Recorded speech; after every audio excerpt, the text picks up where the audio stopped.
परम पिता परमात्मा पूर्ण ब्रह्म सारी सृष्टि के रचनहार कबीर परमेश्वर जी की असीम रजा से पुण्यात्माओं आप ये यथार्थ भक्ति ज्ञान सुन रहे हैं।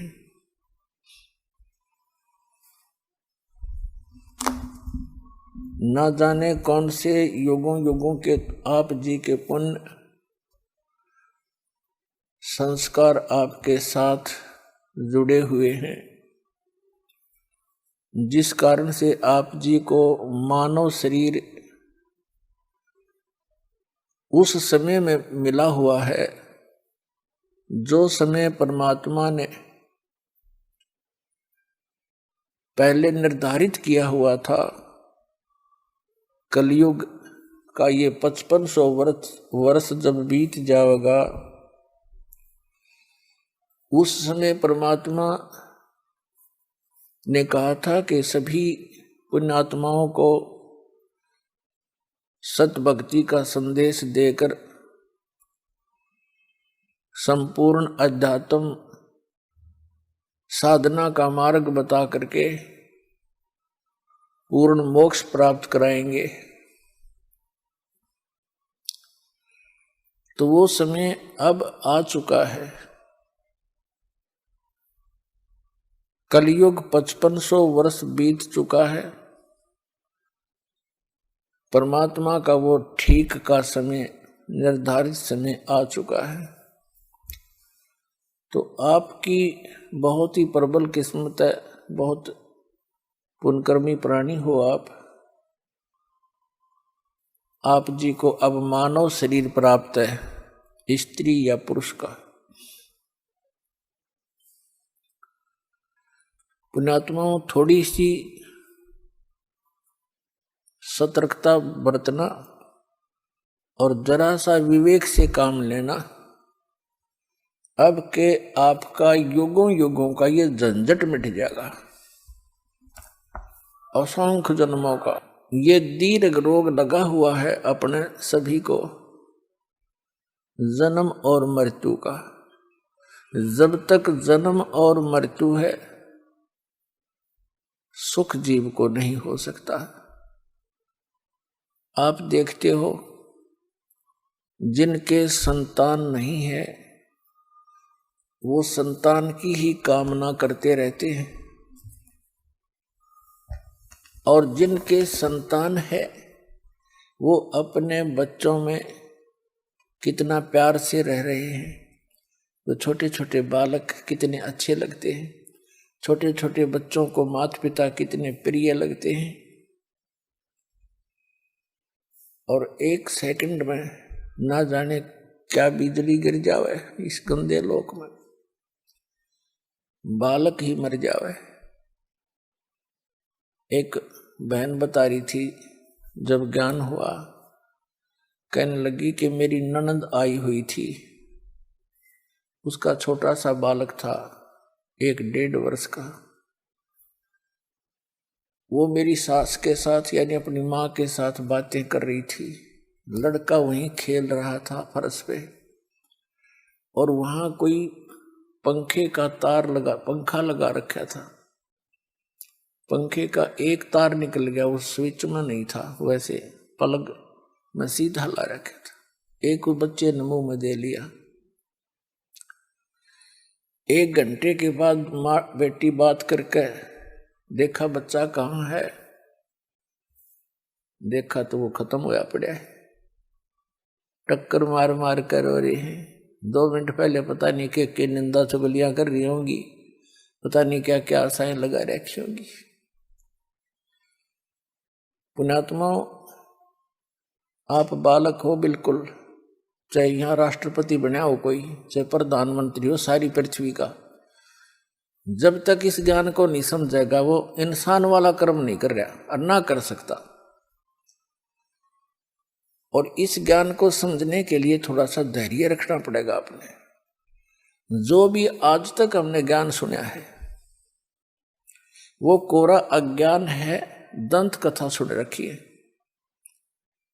और जब ये सत्य कथा आपके रूबरू होती है, समक्ष आती है, तो एकदम ये मन अड़ियल घोड़े की तरह चारों पैर गाड़ देता है, 100 ऑब्जेक्शन शंकाएं पैदा कर देता है। करने दो, सुनते रहो। इस सुनते रहने से ये ऑब्जेक्शन, ये सभी शंकाएं आपकी समाप्त हो जाएंगी। इसके लिए आप जी ने समय निकालना पड़ेगा। कहते जिन हर जैसा सुमरिया, ताको तैसा लाभ, उस प्यास न भाग ही, जब लग दसे न आब। जिन हर जैसा सुमरिया, जिन्होंने जैसा भगवान का सुमरण किया, जितना समय लगाया, ताको तैसा लाभ, उनको उतना ही उसका लाभ प्राप्त होगा। और कहते हैं परमात्मा कबीर जी कि ओसा प्यास न भाग ही, ओस के चाटने से प्यास समाप्त नहीं हो सकती जब तक धसे न आब, यानी जब तक गट गट 2 गिलास पानी नहीं पीवा आदमी प्यास ना बुझ जाए ओस चाटने तक। तो एक काम चलाओ उसी भक्ति करने से, ये तो ओस चाटने वाली बात है। तो इसके लिए गट गट गिलास पीने के लिए आप जी ने समय निकालना पड़ेगा। और कौन सा समय निकालें? जैसे आपके पास बहुत समय है जिसको हम दुरुपयोग करते रहे, जैसे 8 घंटे ड्यूटी देते हैं, ये तो कर्मचारी अधिकारियों के लिए समझ लो। उसके बाद आपके पास 16 घंटे शेष हैं, 6 घंटे सोने के ला लो, फिर भी 10 बच गए। और 10 में नहाने धोने में ला लो, 2-3 घंटे खाने में लगा लो, फिर भी आपके पास 7-8 घंटे शेष बच जाते हैं। उनको उनमें से 1-2 घंटा भी आप भगवान के लिए दे दोगे इस दिनचर्या में, बेड़ा पार हो जाएगा, गढ़ने की भी जरूरत ना है।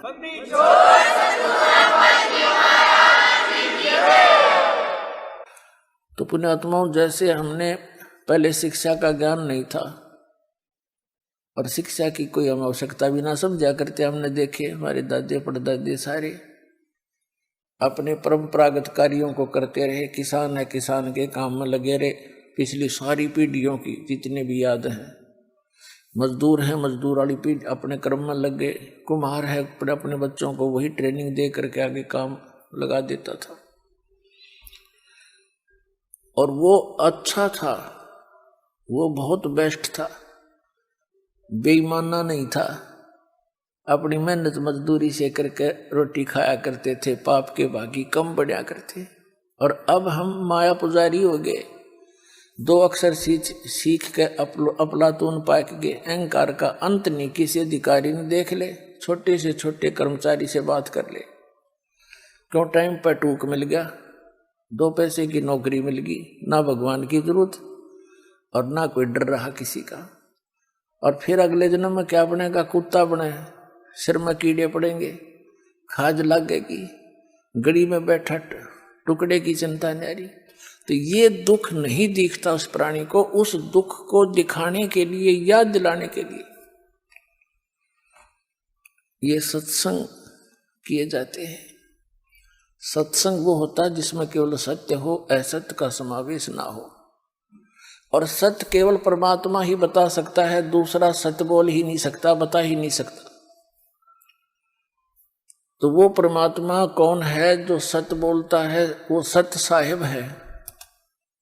सत्य साहिब, सच्चा साहिब, जिसके सारे काम सत्य, वो स्वयं भी सत्य।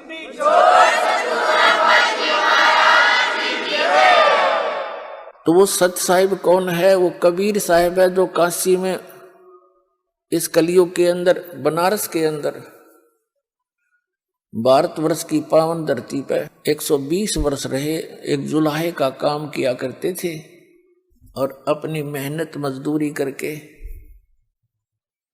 अपना निर्वाह करके एक लीला किया करते थे कि बच्चों, यहाँ पर घनी शानो शौकत की आवश्यकता नहीं है। या घने धन के और कोठियां के चक्कर में पड़कर अपना जीवन नाश नहीं करना चाहिए। सब ब्रह्मांडों का दाता, सबका सृजनहार, सबका संचालक और समर्थ परमात्मा आकर के हमारे लिए एक झोंपड़ी में रहकर 120 वर्ष टाइम पास कर गया। वो ये बताना चाहते थे कि कोई नो सोचे कि ऊंची जाति वाले भक्ति कराया करें, राजा के घर पैदा हो ये भगवान हो सके जैसे राम और कृष्ण। उन्होंने सारी फड़क काट रखी हमारी। वो केवल एक सबसे निर्धन व्यक्ति का रोल कराया करते भगवान। हमें परमात्मा पर दृढ़ करना चाहते थे, वो चाहते हैं, आज भी चाहते हैं। जब तक तुम अपने सांसारिक लोगों पर आसरा रखते हो, आश्रय रखते हो, उन पर आस रखते हो कोई अन्य वस्तु की प्राप्ति के लिए, तो वो तो जो मनुष्य है मानव सत्र का ही आपको लाभ दे सकता है। और परमात्मा सारे लाभ देता है। तो परमात्मा कबीर जी चाहते थे कि आप जी भगवान पर आश्रित हों। और ये संसारिक जो चोचले हैं इनसे कुछ उल्टे हटो।